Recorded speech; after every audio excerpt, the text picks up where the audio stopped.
মসজিদের সভাপতির বউ পর্দা করে না,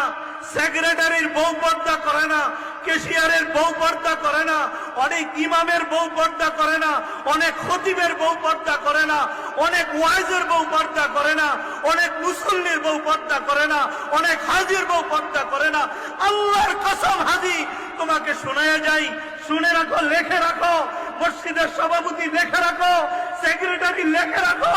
তোমার সেক্রেটারি কোনো কাজ হবে না, সভাপতিত্ব কোনো কাজ হবে না, ইমামতি কোনো কাজ হবে না, মসজিদের ইমামতি কোনো কাজে আসবে না, খতাবতের কাজে আসবে না, মুহতামিমগিরি কাজে আসবে না। যদি তোমার বিবি পর্দায় না থাকে, তুমি বড় ভাই তোমার বোনকে যদি পর্দায় না রাখো, তুমি স্বামী তোমার স্ত্রীকে যদি পর্দায় না রাখো,